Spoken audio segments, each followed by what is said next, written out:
धुंध में छिपा एक साया धीरे धीरे बढ़ता जाता है। एक खांसी से शुरू होकर जिंदगी को चुपचाप निगल जाता है, पर हर अंधेरे की किस्मत में उजाला लिखा होता है। टीबी हारती वही है जहाँ जागरूक इंसान खड़ा होता है। 2 हफ्ते से लंबे चलने वाली खांसी सिर्फ थकान या मौसम का असर नहीं होती, ये होती है अंधेरे की वो परछाई जो अगर नजरअंदाज की जाए तो जिंदगी भर का बोझ बन सकती है। छोटा हो या बड़ा, गरीबी हो या सुख सुविधा, यह बीमारी कभी भेदभाव नहीं करती। ये धीरे से हमारी सांसों में जगह बना लेती है, खामोशी से हमारे शरीर को कमजोर कर देती है।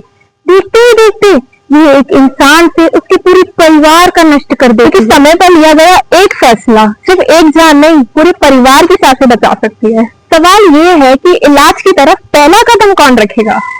यह कहानी है आशा की। एक साधारण सी लड़की एक छोटे से घर में अपनी माँ के साथ रहने वाली, घर की इकलौती कमाने वाली, जिसके कंधों पर सपनों से ज्यादा जिम्मेदारियां थी। इतने दिन से टिफिन नहीं खत्म कर रही है, क्यों नहीं खाना खाती है ऑफिस जाके। माँ बिल्कुल भूख नहीं लग रही, कुछ अच्छा नहीं लग रहा है। भूख नहीं लग रही है तो डॉक्टर को क्यों नहीं दिखा देती, इतनी लंबी खांसी चल रही है तेरी। तो घर में भी नहीं हो रही, तो मुझे पसीना आ रहा है।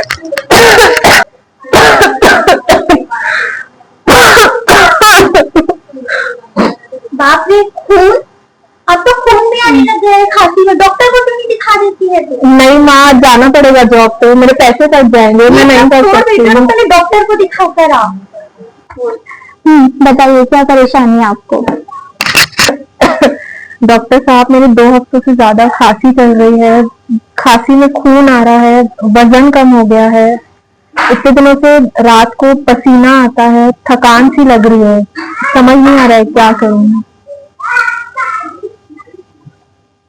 मैं अभी आपको पेट की जांच और एक्सरे लिख रही हूँ, पहले दोनों जांच करा के आइए, उसके बाद हम रिपोर्ट देखते हैं आपकी। टीबी के संदेह में आशा की बलगम जांच की गई। फेफड़ों की स्थिति देखने के लिए छाती का एक्सरे किया गया और सटीक पहचान के लिए सीबी नाट परीक्षण किया गया।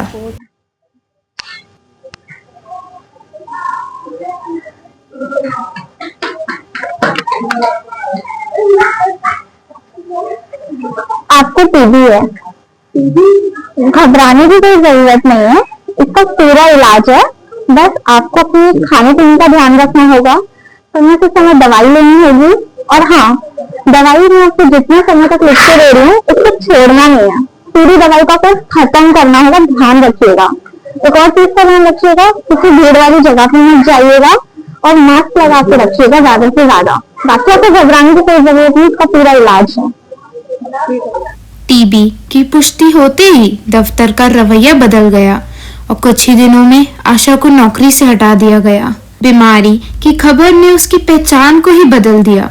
शुरू में आशा रोज दवाई ले रही थी, उम्मीद के साथ, हिम्मत के साथ, लेकिन जब घर का खर्चा और दवाओं का बोझ एक साथ आया तो उसे मजबूरन इलाज बीच में छोड़ना पड़ा। कुछ कदम चलना भी उसके लिए मुश्किल हो गया। लगातार खांसी, बढ़ती कमजोरी और हर दिन एक ही पछतावा, इलाज बीच में छोड़ देने का। अगले ही दिन सरकारी अस्पताल में उसकी मुलाकात प्रेरणा से हुई, एक ऐसी लड़की जिसने टीबी से लड़कर पूरा इलाज किया और आज पूरी तरह स्वस्थ है। सोचा था दवा छोड़ दूंगी तो पैसे बच जाएंगे, अब तो शरीर भी साथ छोड़ रहा है। दीदी आपको भी टीबी है क्या? था, अब पता नहीं क्या है, नौकरी भी चले गई, दवाई भी महंगी है, मैं क्या करूँ। अरे दीदी, सरकार तो सरकारी अस्पताल में टीबी की दवाएं मुफ्त में देती हैं। फ्री में? फ्री में? अरे हाँ दीदी, मुझे डॉक्टर ने एनटीबी प्रोग्राम में रजिस्टर किया है, उसके तहत मुझे फ्री में इलाज होता है, फ्री में दवाइयाँ मिलती हैं, सारी जांचें भी फ्री में होती हैं। यही नहीं, मुझे पोषण के लिए हर महीने पैसे भी दिए जाते हैं। यह सब निक्षय पोषण प्रोग्राम के तहत हो रहा है। टीबी को जड़ से खत्म करने के लिए भारत सरकार का बड़ा कदम है NTEP। इस योजना के तहत हर मरीज को मुफ्त इलाज और निक्षय ID दी जाती है, ताकि इलाज पूरा हो और बीच में न छूटे। सही समय पर सही जानकारी और पूरा इलाज। आज आशा ने टीबी को हरा दिया है।